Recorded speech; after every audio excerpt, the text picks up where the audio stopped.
नमस्कार and welcome you to world affairs. मैं हूं प्रशांत धवन। नाउ रिसेंटली ये टॉपिक काफी न्यूज में था।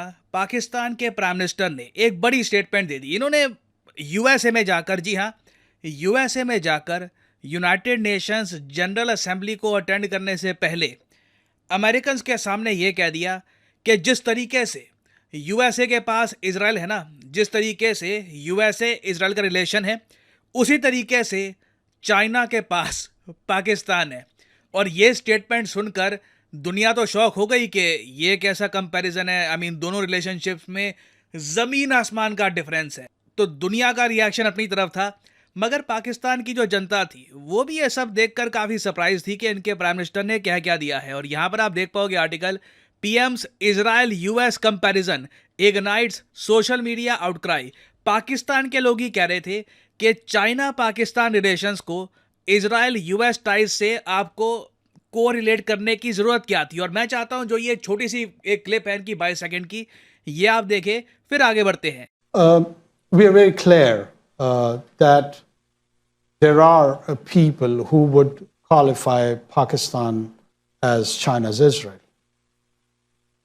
It is probably more a good analogy for American audience because you do understand and appreciate the value of Israel for United States. और ये statement देखकर US of course बिल्कुल चुप है, उनकी तरफ से कोई रिएक्शन नहीं आया। चाइना भी चुप है क्योंकि चाइना को भी नहीं पता कि यहाँ पर रिएक्ट करे क्या, क्योंकि जो यूएस इजराइल के रिलेशंस हैं ये इतने डीप हैं। आई मीन, टू डेट अगर हम बात करें ना, जब से इजराइल बना है तब से लेकर अब तक यूएस कितने बिलियन डॉलर्स दे चुका है इजराइल को। इसको लेकर हाल ही में यूएस की एक रिपोर्ट पब्लिश हुई थी, US foreign aid to Israel के नाम से। बिल्कुल रीसेंट रिपोर्ट है, मार्च 1 2023 को ये पब्लिश हुई। और यहाँ पे आप देख पाओगे इस रिपोर्ट के सेकंड पैराग्राफ में ये बात लिखी है, to date United States has provided Israel 158 billion US dollars. Again ये एक ह्यूमंगस अमाउंट है in bilateral assistance and missile defence funding. उसके अलावा 2016 में यूएस और इजराइल ने एक एमओयू साइन किया था जिसमें यह लिखा है कि 2019 से लेकर 2028 तक, मतलब जो ये 10 साल का पीरियड होगा, इस बीच यूएस मिलिट्री असिस्टेंस के रूप में 38 बिलियन डॉलर्स एक्स्ट्रा देगा इजराइल को। देखिए, सिविलियन यूज के लिए US billions of dollars. Again मैं रिपीट करूंगा, ये कोई लोन नहीं है, ये ऐसा नहीं है कि इजराइल को वापस करना है, ये फ्री का पैसा है। इसके बदले में ऑफ कोर्स इजराइल यूएस के साथ इंटेलिजेंस कोऑपरेशन करता है। मोसाद और सीआईए के बहुत ज़्यादा डीप रिलेशंस हैं।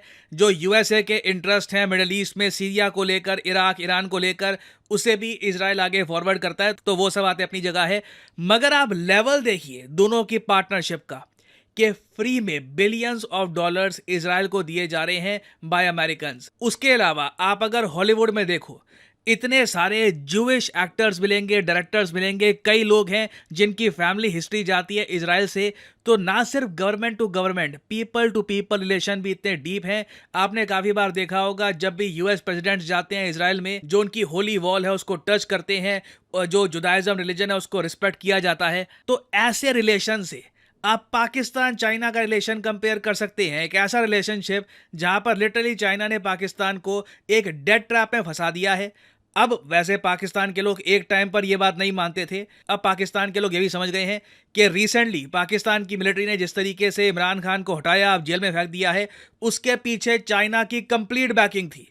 चाइना भी पाकिस्तान की आर्मी को कंप्लीट सपोर्ट करता है। पाकिस्तान में तब तक एक प्रॉपर डेमोक्रेसी नहीं आएगी जब तक पाकिस्तान, जैसे इंडिया है ना, कंप्लीटली इंडिपेंडेंट। ये सबसे बड़ी बात होती है। कनाडा कुछ गलत बोलेगा, गलत करेगा, हम कनाडा को जवाब देंगे। चाइना कुछ गलत बोलेगा, कहेगा कि अरुणाचल प्रदेश उसका पार्ट है, हमारे स्पोर्ट्स मिनिस्टर चाइना की ट्रिप कैंसिल कर देंगे। एक साथ बहुत कम देश होते हैं जो एक साथ, चाइना और कनाडा, दो जो बिल्कुल अलग कंट्रीज हैं, अलग कैंप्स की कंट्रीज हैं, दोनों को प्रॉपर जवाब दे। जब तक पाकिस्तान की ऐसी मेंटेलिटी नहीं आएगी ना कि हमें ट्रू इंडिपेंडेंस चाहिए, तब तक ये लिटरली आप कह लीजिए चाइना की एक बफर स्टेट या बफर कॉलोनी, आप कह लीजिए इकोनॉमिक स्लेव, ये बन के रहेंगे। तो कहीं से भी इन एनी वे शेप और फॉर्म आप यूएस इजराइल के रिलेशंस को पाकिस्तान चाइना के रिलेशन से कंपेयर नहीं कर सकते। तो ये स्टेटमेंट फैक्चुअली इनकरेक्ट होने के अलावा ना पाकिस्तान के लोगों को काफ़ी ऑफेंसिव भी लगी। ऑफेंसिव इसलिए लगी क्योंकि पाकिस्तान के लोगों का नैरेटिव रहा है कि इजराइल एक अग्रेसर कंट्री है, इजराइल फिलिस्तीन को मारता है, अटैक करता है काफ़ी बार। ये इन लोगों ने काफ़ी बार सोशल मीडिया पे क्लेम किया है। नाउ अब इशू देखो यहाँ पर यही आता है कि जब आप खुद को इजराइल से कंपेयर करो कि जैसे यूएसए के लिए इजराइल, चाइना के लिए पाकिस्तान, तो क्या मतलब आपके हिसाब से जो इजराइल करता है वही काम आप कर रहे हो चाइना के लिए? ये भी एक काफ़ी आपत्तिजनक एक एनालॉजी है। तो इसलिए पाकिस्तान के लोग ना इस कंपैरिजन को लेकर काफ़ी हद तक नाराज हैं और इसलिए ये लोग गुस्सा निकाल रहे हैं अपने केयर टेकर प्राइम मिनिस्टर पे। यहाँ पे आप देख पाओगे ये अभी के लिए पाकिस्तान के केयर टेकर पीएम हैं, क्योंकि पाकिस्तान में जनवरी 2024 के अंत में मोस्ट प्रॉब्ली इलेक्शंस हो जाएंगे, अनलेस कोई बड़ी चीज़ यहाँ पे होती नहीं है। अगेन मैं कुछ कंफर्मेशन के साथ यहाँ पर कह नहीं सकता, पाकिस्तान में कुछ पता नहीं है, कभी भी कुछ भी हो जाता है।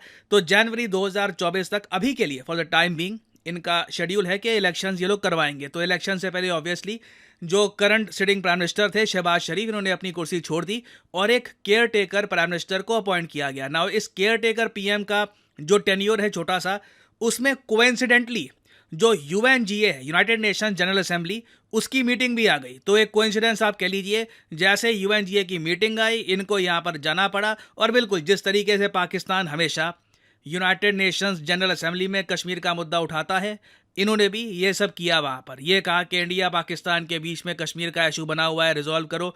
इससे पहले एर्दोआन ने भी कश्मीर का मुद्दा रेस किया था, हालांकि ज़्यादा एक सॉफ्ट लैंग्वेज में ये इशू रेस किया कंपेयर टू लास्ट ईयर।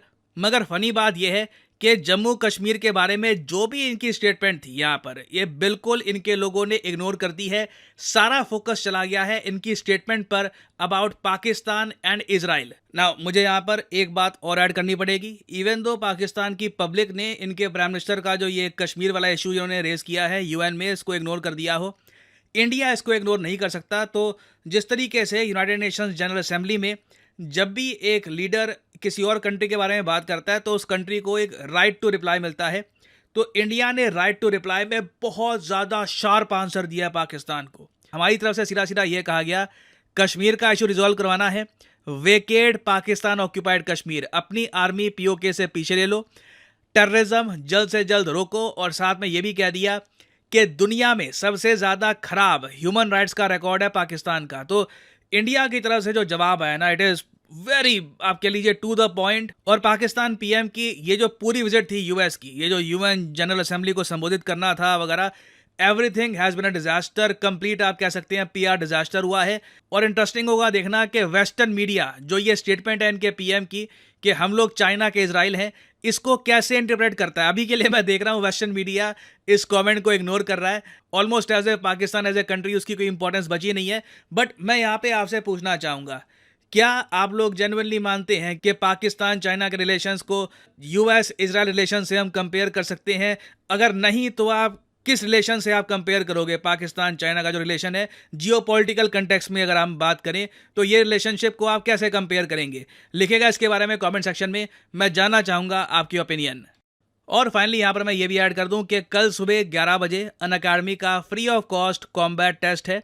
इस कॉम्बैट टेस्ट में होता है एक लकी ड्रॉ, समझ लो इसका मतलब क्या होता है। कल सुबह 11 बजे अनअकैडमी का फ्री टेस्ट होगा, कुछ पैसे लगेंगे नहीं, वहाँ पे आप बस आपको रजिस्टर करना है, कोड आपसे मांगेंगे, कोड डाल देना PG10 और आप रजिस्टर हो जाओगे। टेस्ट में आपको बस पार्टिसिपेशन करनी है, बैठना है और आपका नाम लकी ड्रॉ में आ जाएगा और आप अमेजॉन गिफ्ट वाउचर जीत पाओगे। नाउ प्रोसेस क्या है, कमेंट सेक्शन में जाओ, यहाँ पे आपको लिंक मिल जाएगा, लिंक पे करो क्लिक, उसके बाद आपके सामने ऐसा एक पेज ओपन हो जाएगा। अगर आप मोबाइल फ़ोन पे हैं, अनअकैडमी की जो ऐप है वो डाउनलोड कर लेना, उससे आपको थोड़ा सा आसानी होगी आई बिलीव।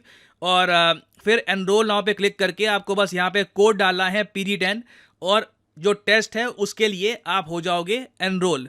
और बहुत ही ज़्यादा सिंपल टेस्ट है, आपको काफ़ी मज़ा आएगा, बहुत कुछ आपको यहाँ पर जानने को भी मिलेगा। और अगेन क्वेश्चन गलत होते हैं सही होते हैं डज नॉट मैटर, नाम आपका एनरोल हो जाएगा लकी ड्रॉ में और आप जीत पाएंगे Amazon gift voucher. So use करिए code PG10, enrol in the test, good luck for tomorrow.